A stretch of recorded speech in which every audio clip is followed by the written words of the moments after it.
नमस्कार, ANB news देख रहे हैं। यहाँ पर मैं हूं आपके साथ मुस्कान। स्वागत आप सभी का एएनबी न्यूज के स्पेशल बुलेटिन में। देश में हिंदू मुसलमान पर राजनीति कहीं ना कहीं बढ़ती जा रही है और अब इसको लेकर ये राजनीति की आग कानपुर में भी पहुंच गई है, क्योंकि बीजेपी प्रवक्ता ने जिस तरीके से बयान दिया उसके बाद ये आग जो है उसकी आंच कानपुर में पहुंची और मुस्लिम समुदाय के लोगों द्वारा खूब पत्थरबाजी और विरोध किया गया। बात बीजेपी प्रवक्ता नुपुर शर्मा की, जिन्होंने पैगंबर मोहम्मद पर टिप्पणी की थी, जिसके बाद कानपुर में मुस्लिम समुदाय के लोगों द्वारा खूब पत्थरबाजी और विरोध किया गया। कानपुर के आरोपियों पर राज्य के योगी आदित्यनाथ सरकार द्वारा सख्ती से कार्रवाई की जा रही है। इसके बाद नुपुर शर्मा को बीजेपी ने पार्टी से 6 साल के लिए निलंबित कर दिया है, लेकिन अब मुस्लिम संगठनों द्वारा नुपुर शर्मा के खिलाफ गिरफ्तारी की मांग की जा रही है। इस बाबत सपा अध्यक्ष अखिलेश यादव ने भी नुपुर शर्मा के खिलाफ की गई कार्रवाई को मात्र दिखावा कहा है। अखिलेश यादव ने ट्वीट करते हुए लिखा, बीजेपी नुपुर शर्मा पर सिर्फ निलंबन का दिखावटी कार्रवाई ना करे बल्कि वैधानिक कदम उठाए। विवादित बयान पर बीजेपी से निलंबन तो उनका भी हुआ था, जो आज उत्तर प्रदेश की बीजेपी सरकार में मंत्री बने बैठे हैं। नुपुर शर्मा द्वारा पैगंबर मोहम्मद के खिलाफ की गई टिप्पणी के नुपुर शर्मा और नवीन जिंदल को पार्टी से निलंबित कर दिया गया। अब ऐसे कयास लगाए जा रहे थे कि बीजेपी की बाहरी ताकतों के दबाव में ये फैसला लेना पड़ा है। वहीं कतर, ईरान और कुवैत ने पैगंबर मोहम्मद के बारे में भारतीय जनता पार्टी के नेता की विवादित टिप्पणी को लेकर रविवार को भारतीय राजदूतों को तलब भी किया। खाड़ी के अहम देशों ने भी इस मामले पर आपत्ति दर्ज की है, जिसके बाद उन पर कार्रवाई हुई और इस पर अब तमाम जो राजनीतिक दल हैं, विपक्षी पार्टियां जो है वो आरोप लगा रही है बीजेपी पर कि ये सिर्फ और सिर्फ दबाव में की गई कार्रवाई है, क्योंकि नुपुर शर्मा पर माफी काफी नहीं है, उनकी गिरफ्तारी की मांग अब उठाई गई है।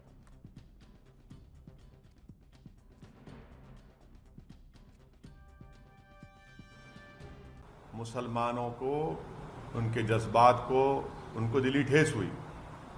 10 दिन के बाद कैसे ख्याल है प्रधानमंत्री को, जबकि हर प्राइम टाइम शो लोग बोलते हैं प्रधानमंत्री खुद बैठकर देखते हैं। तो 10 दिन के बाद बीजेपी रिएक्ट करती है, और कब रिएक्ट करती है? जब देश के वाइस प्रेसिडेंट खतर को पहुंच रहे हैं तो प्लेन में जो प्लेन में होते हैं तो उनसे कहा जाता है कि आपका जो बैंक्वेट था वो कैंसिल कर दिया गया है। तो जब देश के वाइस प्रेसिडेंट खतर में होते हैं, खतर की सरकार हमारे देश के एम्बेसडर को बुलाकर उनसे कहती है कि आप माफ़ी चाहें, क्योंकि बीजेपी के एक स्पोक्सपर्सन ने प्रॉफिट मोहम्मद सल्लल्लाहु अलैहि वसल्लम की शान में बकवास बकी है, झूठ बका है। तो उसके बाद आप देखते हैं कि फौरन बीजेपी हरकत में आती है और बीजेपी अपने नेशनल स्पोक्सपर्सन के खिलाफ उसको सस्पेंड करती है। मैं देश के प्रधानमंत्री को जब भिवंडी में मैं जनसभा को एड्रेस कर रहा था, उस वक्त भी प्रधानमंत्री से अपील किया कि आप देश के प्रधानमंत्री हैं, आप अपने नेशनल स्पोक्सपर्सन के खिलाफ एक्शन लीजिए। ये गलत कहा उन्होंने, मगर देश के प्रधानमंत्री टस से मस नहीं हुए।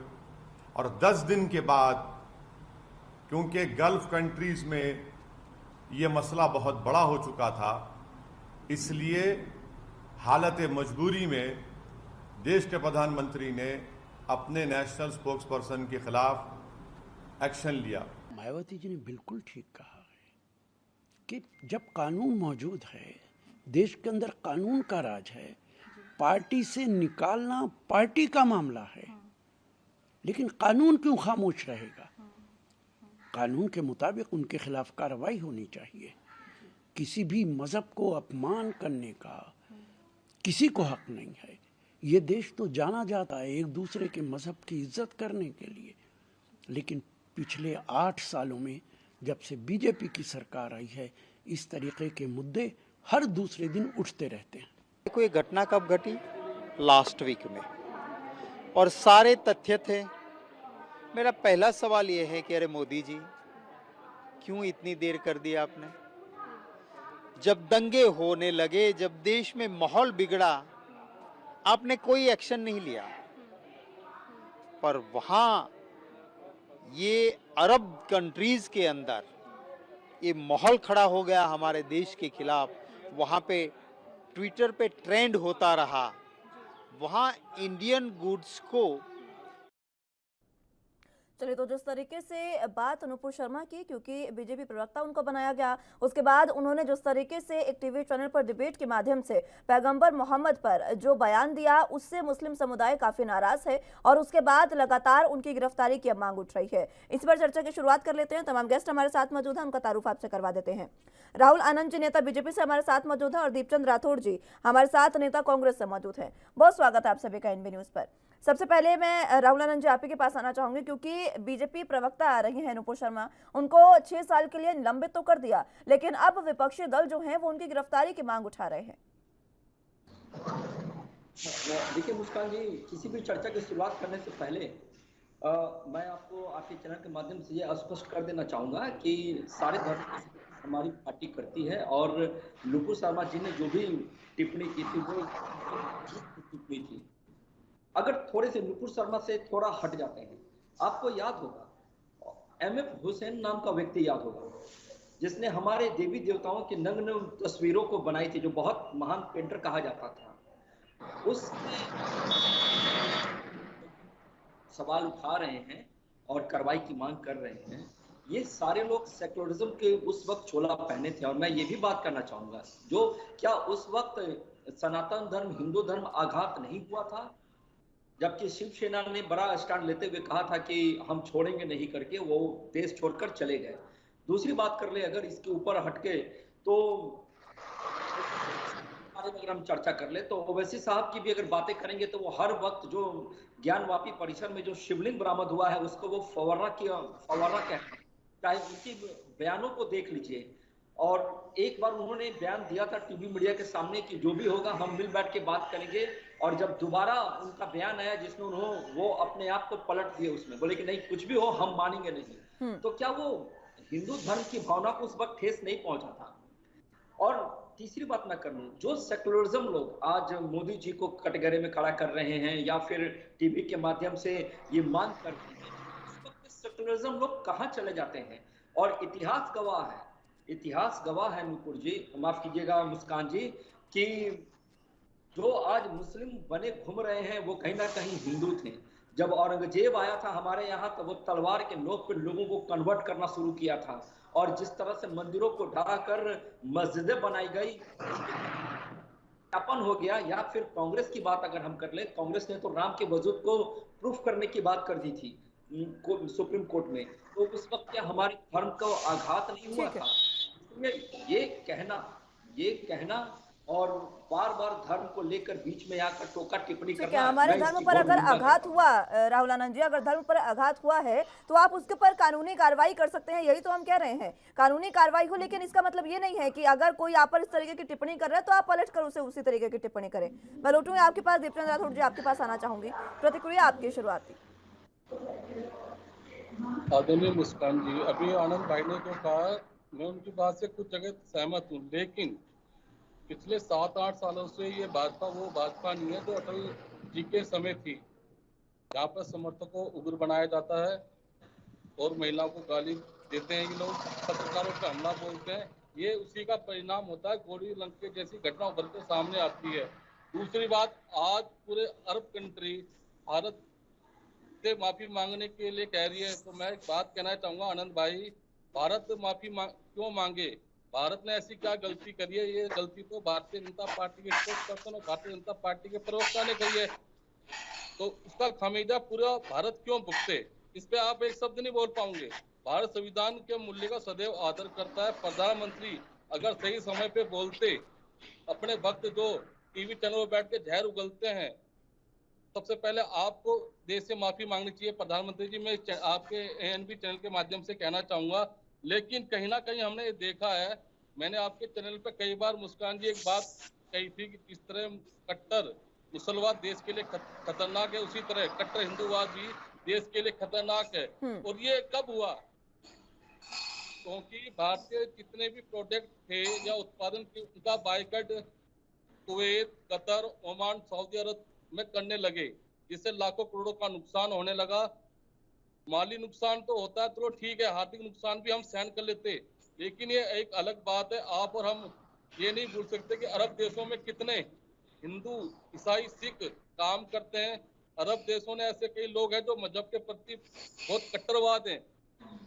आनंद भाई, मैं भी सनातन धर्म से बिलोंग करता हूँ, लेकिन हिंदू धर्म कभी भी ये नहीं कहता कि किसी धर्म को गाली दें। लेकिन आपके कई चैनल पर प्रवक्ता है जो जहर उगलिया काम करते हैं, और मैं मुस्कान जी बड़ी जिम्मेदारी से कहना चाहूंगा कि जिस चैनल पर नुपुर शर्मा जी बैठी हुई थी, टाइम्स नाउ भारत, इस चैनल पर भी कार्रवाई होनी चाहिए, क्योंकि उनको संस्थापक है नाविका कुमार, उन पर भी कार्रवाई होनी चाहिए, क्योंकि वो जिस तरह का एक इतिहास बताते हैं। आपने देखा करौली के अंदर जिस तरह की घटना हुई थी, जबकि वो मंदिर 300 साल पुराना था, भारतीय जनता पार्टी का वहां पर बोर्ड था, और उन्होंने तोड़ा भारतीय जनता पार्टी के नेताओं ने, और इल्जाम लगाया कांग्रेस पार्टी के ऊपर। तो मैं यही बात बताता हूँ, उन्होंने गलत खबर चलाई। मैं ये बिल्कुल कहना चाहूंगा, 2-3-4 ऐसे चैनल हैं जो सिर्फ भारतीय जनता पार्टी के प्रवक्ताओं के इशारे पे चलते हैं, और जब भी हम जैसे कांग्रेस पार्टी के प्रवक्ता या अन्य विपक्ष पार्टी के प्रवक्ता अपनी बात रखने के लिए अपनी बात रखते हैं देश के सामने, तो ये इस तरह के प्रवक्ता हमारी बातों के अंदर रोक टोक करते हैं, और भारतीय जनता पार्टी को खुले तौर पर, ठीक है, कम से कम इस मसले पर मीडिया पर तो सवाल मत उठाइए दीपचंद राठौर जी। आगे इस्तेमाल ठीक करते है, रहते हैं। इस मसले पर मीडिया पर तो सवाल मत उठाइए। मीडिया के सामने जो चीजें आएगी वो हमें दिखानी होगी, क्योंकि जनता विश्वास करती है चौथे स्थान पर। राहुल आनंद जी, मुस्कान जी, टाइम मैं आ रही हूँ राठौर साहब आपके पास। ठीक है, मैं आ रही हूँ। देखिए जी मुस्कान जी, सवाल पूछा जाए जी, उन्हीं की बातों का जवाब मैं आपसे चाहूंगी। देखिए मुस्कान जी, जो लोग चुटकी लेने की कोशिश कर रहे हैं अंतर्राष्ट्रीय पटल पे हमारे देश के ऊपर टिप्पणी कर और जिसमें जो विपक्ष जो है उसमें भागीदारी भी बन रहा है, उस वक्त यही विपक्ष गायब हो जाता है जब हमारे देश का मान विश्व अंतर्राष्ट्रीय पटल पे जब बढ़ जाता है। विपक्ष कहाँ गायब, देखिए विपक्ष कहाँ गायब होता है, ये विपक्ष को चिंता है, विपक्ष को कहाँ काम करना है क्या नहीं। आ रही हूँ राठौर साहब, लेकिन आ रही हूँ राठौर साहब, आ रही हूँ एक बार फिर से आपके पास। लेकिन आनंद साहब, बात ये है कि अब ये कहा जा रहा है, ओवैसी ने भी और बाकी विपक्षी भी आरोप लगा रहे हैं कि जो बाहरी मीडिया है उसके दबाव में काम कर रही है बीजेपी, क्योंकि जब बाकी के देशों ने आपको बुलाया, वहां पर राजदूतों को तलब किया, उसके दबाव में आकर अब ये कार्रवाई की गई है नुपुर शर्मा को सस्पेंड करने की। उससे पहले कोई कार्रवाई नहीं की गई थी, और यही वजह है कि कानपुर में इस तरीके की हिंसा भड़की। देखिए मुस्कान जी, ये हमारे देश का आंतरिक मामला है, और इस विदेशी नीति के तहत इस पे विदेश के लोगों की कोई टोका टिप्पणी जायज नहीं है। लेकिन मैं बस अपनी बातों को वहां पे लाना चाहता हूं कि जिस धर्म की बात कर रहे थे, जिस धर्म को हर वक्त जिन लोगों ने पीएफआई का ही अगर हम बात कर लें, जिस तरह के ये लोग भड़काऊ भाषण देते हैं और जिस प्रकार से ये लोग दंगा भड़काने की साजिश करते हैं, उस वक्त कहाँ हमारा विपक्ष चला जाता है? उस वक्त क्यों नहीं कोई सवाल पूछता है, क्यों नहीं कोई सवाल ये पूछता है कि इस प्रकार की बातें नहीं करनी चाहिए? या फिर नुपुर जी के मामले में भी, नुपुर शर्मा के मामले की भी अगर हम बात कर ले, तो जब दंगा भड़काई जा रही थी और जब फंड का कलेक्शन की जब बात की जा रही थी, तो उस समय क्यों नहीं कोई विपक्ष के लोगों ने एक ट्वीट और एक कैमरा के सामने आकर ये कहा कि आप शांति का माहौल बनाए रखिए, क्योंकि हर कोई राजनीति करने में व्यस्त था।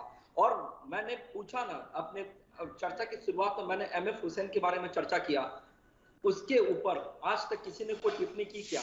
वो छोड़ दीजिए, जो हमारे आस्था के प्रतीक है शिवलिंग, जो अनंत है, जो शून्य की तरह है, उसको फवारा की बात लोग करते हैं। क्या हिंदू धर्म आघात नहीं हो रहा? ये किसका इंतजार कर रहे हैं? ये लोग क्या इंतजार कर रहे हैं? क्योंकि जब सेकुलरिज्म और लिबरलाइजेशन, खास करके ये जो शब्द जो आज के समय में काफी घातक शब्द हैं, ये बढ़ता जाएगा, लोग दिखाते जाएंगे सेकुलरिज्म पंछी, और यही एक वक्त आएगा जब ये लोग तलवार के नोक पे अपने आप को धर्म परिवर्तन करते नजर आएंगे।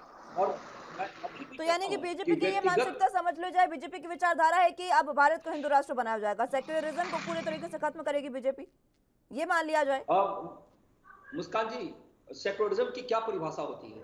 सेक्युलरिज्म की परिभाषा ये होनी चाहिए कि सब धर्म का सम्मान करना चाहिए। और आप अगर पार्टी में या संघ में भी ऐसे बहुत सारे लोग हैं जो मुस्लिम समुदाय से आते हैं, कभी आपने देखा क्या हमने मुस्लिम समुदाय के नाम पे कभी वोट मांगी, या कुछ ऐसी चीज है जो कुछ ऐसी चीज जो समाज में शांति बनाए रखने के लिए की जाती हो, वो हमने किया? कभी आपने देखा देखा कि हमने उनको कभी किसी तुल को बढ़ावा दिया, कभी बढ़ावा नहीं दिया। सेक्युलरिज्म की परिभाषा ये होनी चाहिए कि जब हम धर्मनिरपेक्ष देश है, उस देश में role model APJ Abdul Kalam Azad को भी माना जाता है, जिसको भारत के राष्ट्रपति बनाया गया और भारत को राष्ट्रपति एक आविष्कार किए। हमें बात करनी चाहिए सेक्युलरिज्म में सानिया मिर्जा की, हमें बात करनी चाहिए वो संत जिन्होंने अपने 9वें बेटे का भी बलिदान दे दिया। यही नहीं, हमें बात करनी चाहिए, अगर धर्मनिरपेक्षता की अगर हम बात करेंगे तो और सेक्युलरिज्म की बात करेंगे तो हमें ये चीज को पैमाने पे जरूर तोलना चाहिए कि अगर करता है तो धर्मनिरपेक्ष नहीं है, उसको संभालना, उसको बचाना, ये धर्मनिरपेक्ष है। थोड़ी देर पहले की बात मैं कर लेता हूँ, कर्नाटका में हिजाब का विवाद उठा था, सबने क्या टिप्पणी की, जबकि ये स्कूल का अनुशासन के अंदर एक बार में बच्चों को डांटा जा सकता था, लेकिन बच्चों के ऊपर किया गया और ओवैसी जैसे लोगों ने पुरस्कार देने का काम किया। ये कौन सी सेक्युलरिज्म की बात वो करते हैं? ठीक है आनंद साहब, अब सेक्युलरिज्म मैं आ रही हूँ एक बार फिर से आपके पास। राठौड़ साहब, सेक्युलरिज्म की परिभाषा बता रहे हैं आनंद साहब और कह रहे हैं कि कौन से सेक्युलरिज्म की बात करता है विपक्ष?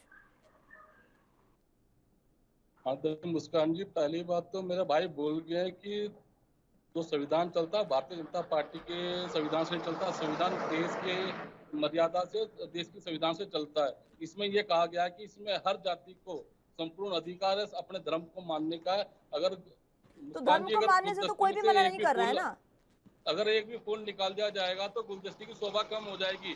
लेकिन ये भारतीय जनता पार्टी के प्रवक्ता चाहते हैं कि इस देश में हिंदू ही रहे। मेरा मानना ये नहीं है। अब मैं इनसे पूछना चाहूंगा कि आज 900 मस्जिदें इनके एजेंडे में है, तो आप क्या 900 मस्जिदों में शिवलिंग देखेंगे? जबकि इनके खुद मोहन भागवत ने कह दिया है कि हर शिवलिंग के अंदर आप, हर मस्जिद में आप शिवलिंग देख सकते, क्योंकि मैं उनको पता है कि जिस तरह ये अगर इस तरह की घटना करते हैं तो उससे सांप्रदायिकता बढ़ेगी। अब नुपुर जी ने छोटा सा बयान दिया। दीपचंद राठौड़ जी, बात यह है कि इतिहास सबको पता है किस तरीके से तमाम घटनाएं हुई थी, इतिहास से कोई सभी वाकिफ हैं, कोई अनजान नहीं है इतिहास से। नहीं तो नुपुर जी के छोटे से बयान से कानपुर में जहाँ इतनी बड़ी घटना होती है, जहाँ माननीय प्रधानमंत्री होते हैं, पूर्व आनंदी बहन होती है, खुद राष्ट्रपति वहाँ मौजूद होते हैं, तो उस टाइम इस तरह की घटना होती है, तो मेरा मानना है कि कहीं ना कहीं खुफिया एजेंसी, खुफिया जो तंत्र है वो कानून व्यवस्था फेल है। आप बोलते हो कि ये बाबा का बुलडोजर चलता है, अच्छी बात है, बुलडोजर चलना चाहिए, मैं तो आपके साथ हूँ। जो हिंसा फैलाता है, चाहे वो किसी पार्टी से हो, किसी भी जाति से हो, किसी धर्म से हो, उसको दंडित किया जाना चाहिए और उस पर एनएसए लगा के राजद्रोह का मुकदमा भी लगाना चाहिए। लेकिन आजकल मैं आपको बताना चाहूंगा मुस्कान जी, जिस तरह आज से 2 साल पिछले मैं आपको लेके जाता हूँ, इस तरह कोरोना काल के अंदर तबलीगी जमात के बारे में पूरे चैनल ने दिखाया और एक मीडिया के अंदर झूठा पोपंडा चलाया गया। खुद सुप्रीम कोर्ट नाराज हुआ और इस रिपोर्टिंग के ऊपर फिर मुंबई की अदालत ने औरंगाबाद बेच की, उन्होंने तबलीगी जमात के जितने भी आरोप थे उसे खारिज कर दिया। उस वक्त भी भारत की आलोचना हुई थी और विदेश मंत्रालय को बकायदा उस वक्त भी एक बयान जारी करना पड़ा। तो मैं ये पूछना चाहता हूँ, आज पूरे देश के अंदर गल्फ कंट्री के अंदर भारत का नाम नीचा हुआ था, उसके जिम्मेदार कौन होगा?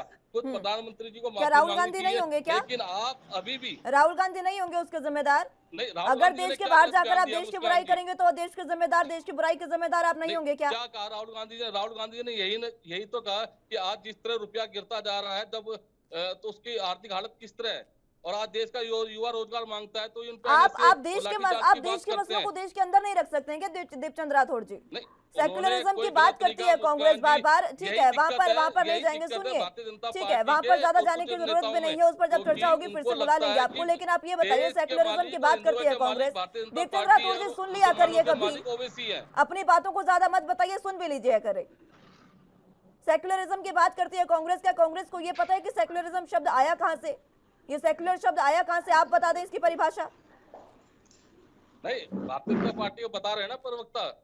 अरे आप बताइए ना। तो यानी कि आप 8 साल से सरकार में, दीपचंद राठौड़ जी सवाल का जवाब दीजिए, आप बताइए आपके लिए सेक्युलर परिभाषा क्या है? मुस्कान जी, दीपचंद राठौड़ जी, कांग्रेस के लिए सेक्युलर की परिभाषा क्या है, बताएंगे आप?